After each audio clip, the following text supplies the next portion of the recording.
Iran, America और Israel युद्ध के बीच कई तरह के संकट विश्व भर में उत्पन्न हुए हैं और इससे भारत भी अछूता नहीं है। भारत पर भी इसका असर पड़ा है। हालांकि उससे निपटने के लिए सरकार के तौर पर कई कदम उठा रही है। सरकार इसको लेकर जहां एक तरफ बड़े बड़े कदम उठा रही है, तो वहीं लोगों को इस वजह से कम परेशानी का सामना करना पड़े, सरकार इस पर काम कर रही है। वहीं इसी बीच देश में उत्पन्न इस स्थिति को कॉर्पोरेट जगत कैसे डील कर सकता है और कैसे टैकल कर सकता है, उसको लेकर एक कॉन्फ्रेंस और कॉन्क्लेव जो है उसका आयोजन दिल्ली में किया गया, जिसमें कॉर्पोरेट जगत के जाने माने लोग शामिल हुए।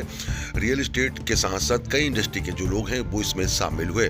यहाँ पर चर्चा करी गई कि किस तरीके से अगर इस तरीके की कोई आपदा आती है युद्ध के दौरान तो उससे कैसे निपटा जाएगा, क्योंकि कोरोना काल में जिस तरीके से कई सारी इंडस्ट्रियों के ऊपर जो असर पड़ा था, उससे एम्प्लॉय भी थे, वर्क फ्रॉम होम थे, तो वहीं हिंदुस्तान से बाहर जाकर जो लोग काम कर रहे हैं उनके ऊपर कैसे असर पड़ेगा, उसको लेकर global alliance for corporate services यानी कि GACS के द्वारा एक कॉर्पोरेट जगत का उद्योग विशेषज्ञों के नौचरण को लेकर एक साझा मंच लेकर आया, जहां पर लोगों ने अपने विचार का अनुभव जो है वो यहाँ पर साझा किया। यहाँ पर अलग अलग जो स्पीकर हैं वो आए थे, इन्होंने अपनी बातों को रखा। कई सारे एम्प्लॉय, HR जो सब लोग थे उनके बीच अपनी बातों को रखा गया। जो तस्वीरें हम आपको दिखा रहे हैं, तस्वीरें राजधानी दिल्ली की हैं, जहां पर ये कॉन्फ्रेंस का आयोजन जो है वो किया गया। वेलकम होटल के अंदर इस कार्यक्रम का आयोजन जो है वो किया गया दिल्ली गुरुग्राम बॉर्डर पर। इसमें आपको बता दें कि अमित अग्रवाल जो कि विधायक हैं मेरठ के, वो भी शामिल हुए। आयोजन विशेष रूप से ट्रू लीडरशिप डिस्कशन के लिए चर्चा में रहा।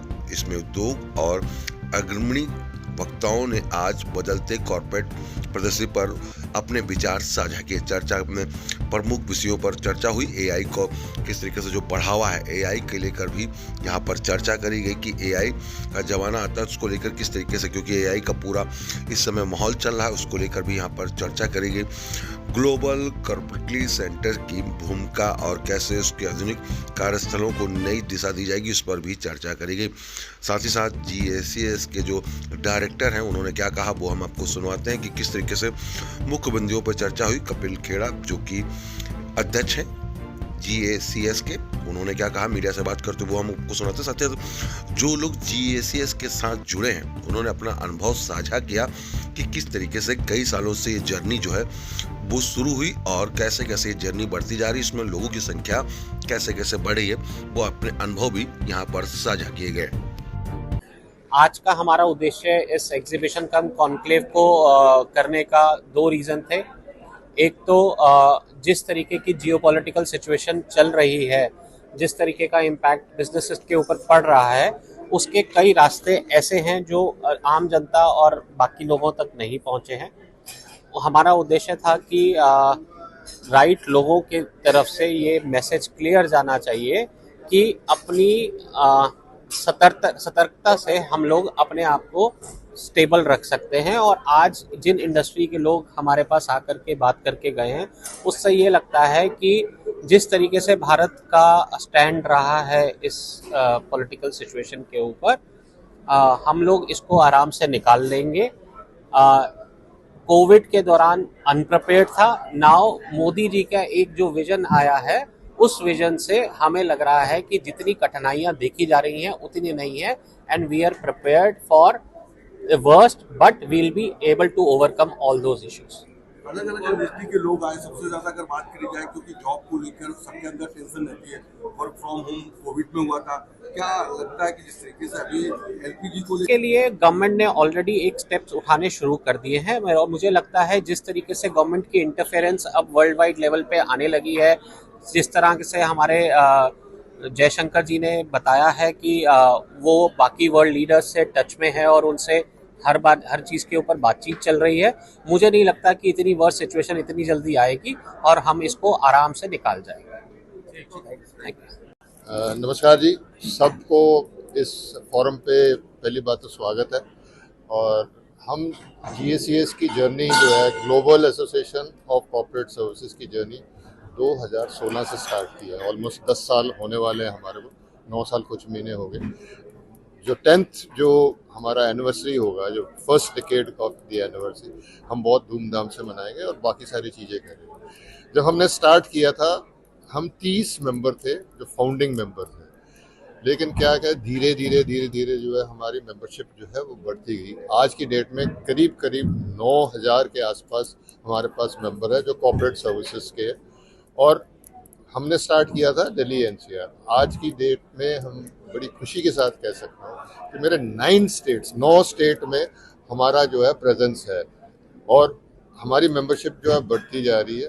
ये बेसिकली वो चीज़ है जो हम सब चाहते हैं as a corporate service individual.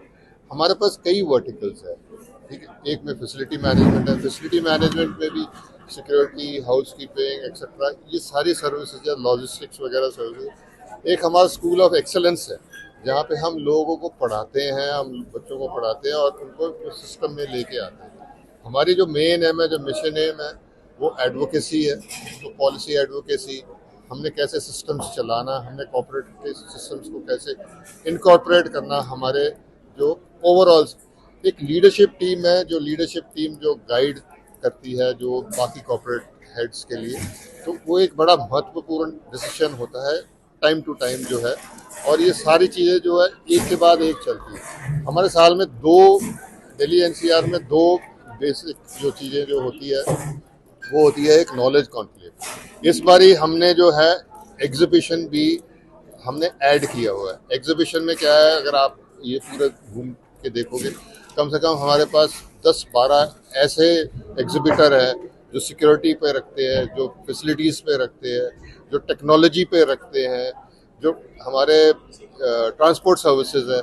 ये सारे जो है ये हमारे सप्लायर्स है और ये हम उनको सपोर्ट करते हैं, वो भी हमारे को सपोर्ट करते हैं।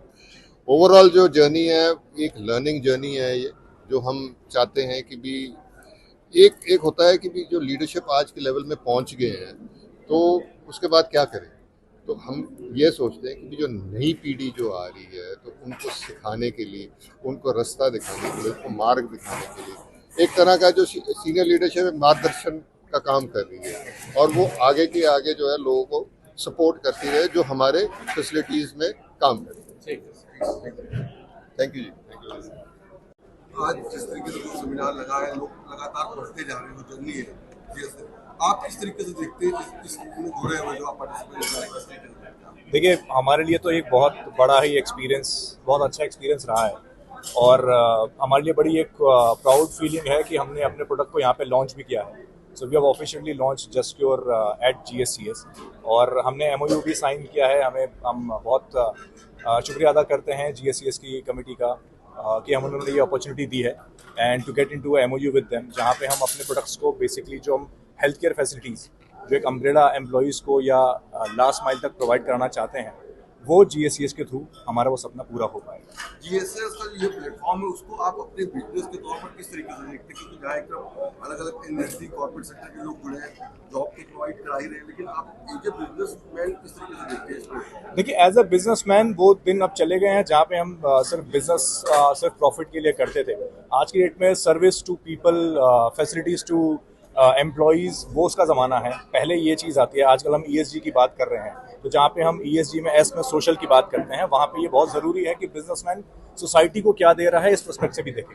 उस चीज़ में GSCS एक बहुत ही अच्छा महत्वपूर्ण रोल अदा करती है, और हमें वो प्लेटफॉर्म देती है कि एज अ बिजनेसमैन हमें वो सेटिस्फैक्शन मिले कि हम सोसाइटी के लिए भी कुछ कर पा रहे हैं।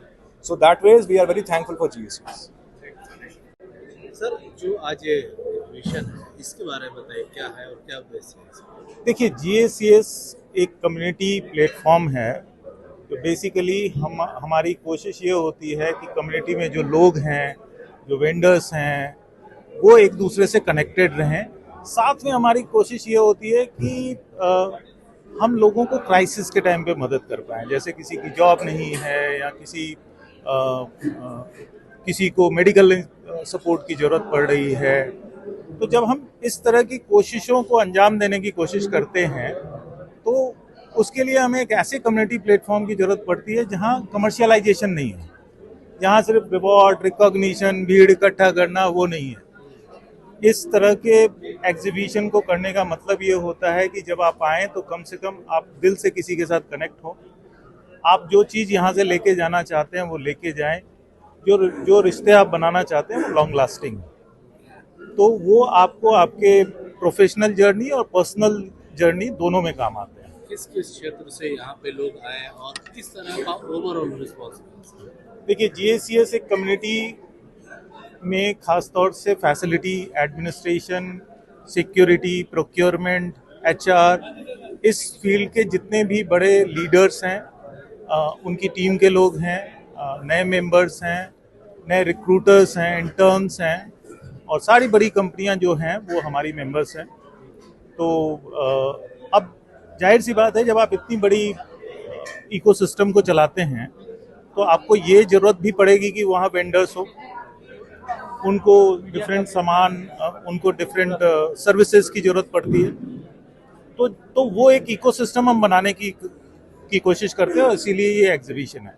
अच्छा सर, जिस तरीके से देखा जाए कि GACS के अंदर कई सारे सेक्टर की जो कंपनियां वो जुड़ रही हैं, अभी जिस तरीके से ईंधन को लेकर पेट्रोल डीजल का भी संकट आने वाला और LPG को लेकर भी दिक्कतें हो रही, एथनॉल को लेकर किस तरीके से देखते हो? क्योंकि प्रधानमंत्री ने आज भी एथनॉल के ऊपर काफी बड़ी चर्चा करी है जब नोएडा में वो स्पीच दे रहे थे। बहुत अच्छा है। तो आप लोगों के पास जो इंडस्ट्री, देखिए, हमारे इंडस्ट्री में पहले तो हम दो चीज़ों पे बहुत शिद्दत से भरोसा करते हैं, और वो पहली बात ये है कि जो प्रधानमंत्री जी का विजन है, अगर आप देखेंगे तो इस समय पूरी दुनिया में तहलका मचा हुआ है, पर भारत में आप देखेंगे तो कोई इतना मारामारी नहीं है।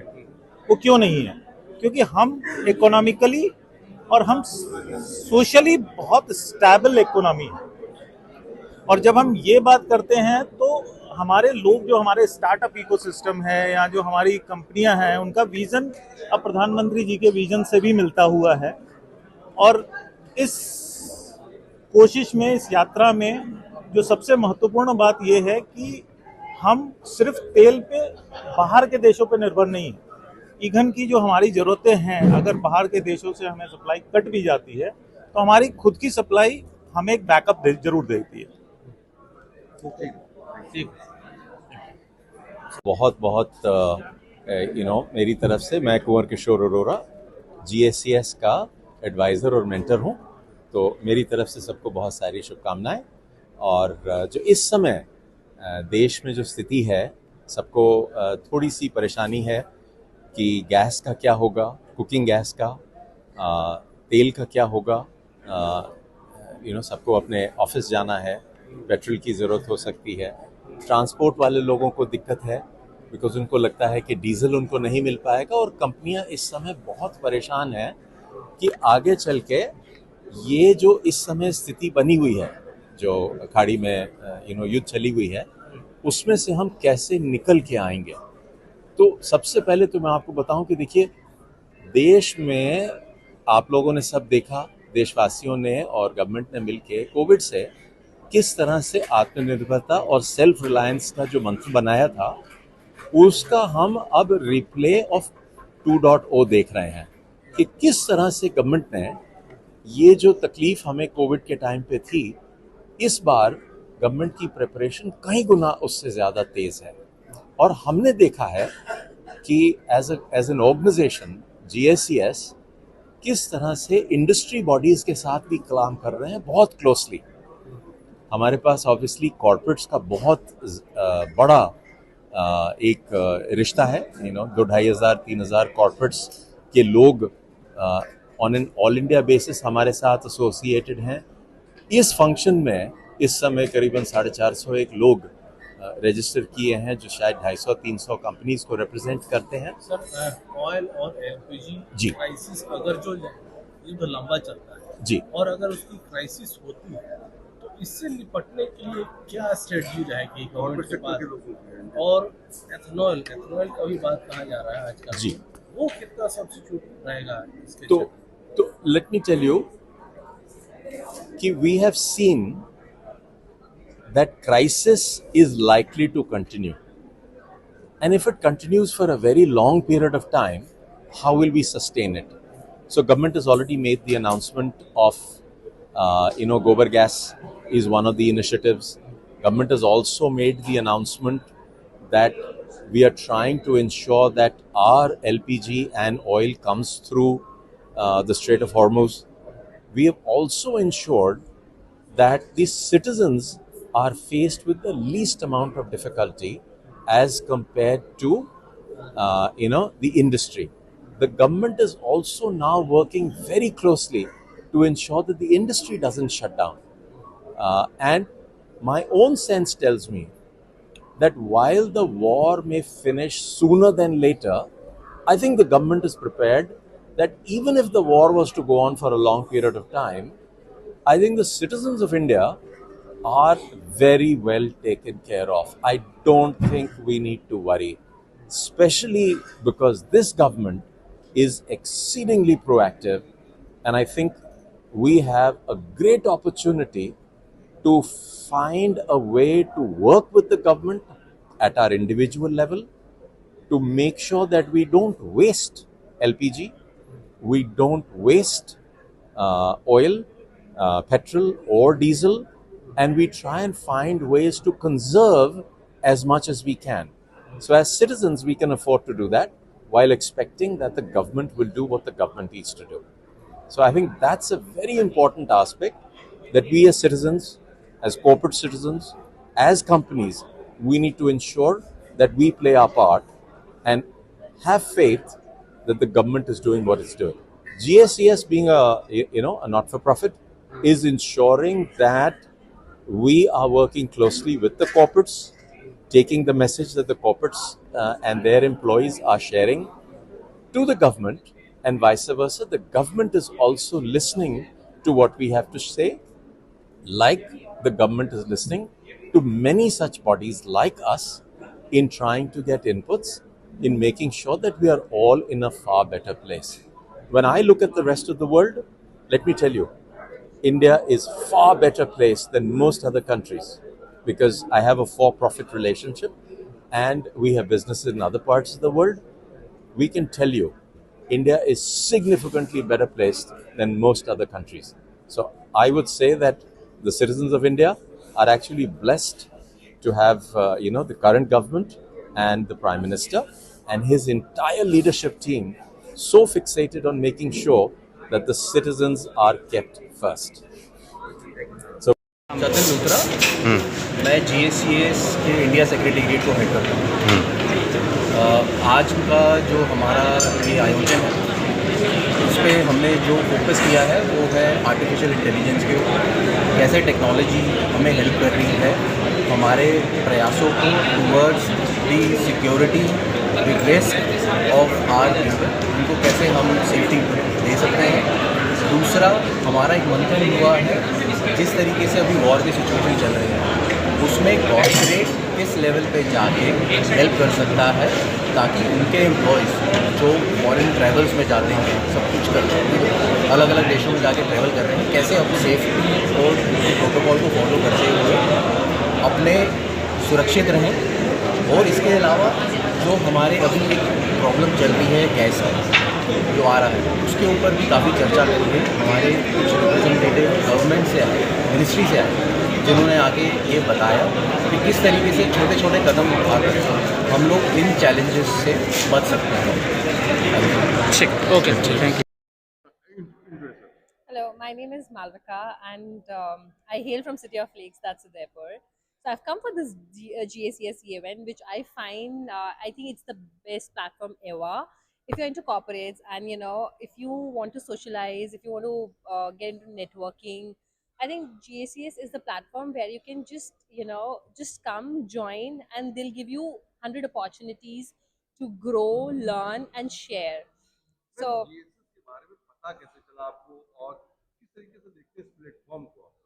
okay, so मेरे luck थोड़े अच्छे थे कि I got to touch in with captain. So captain के टच में आने के बाद में मैंने HDFC ज्वाइन करा एंड GSES को ज्वाइन करने का मौका मिला and captain introduce me to GSES community. कैसे देखती है यंग जनरेशन को ये जो प्लेटफॉर्म है उससे कितना?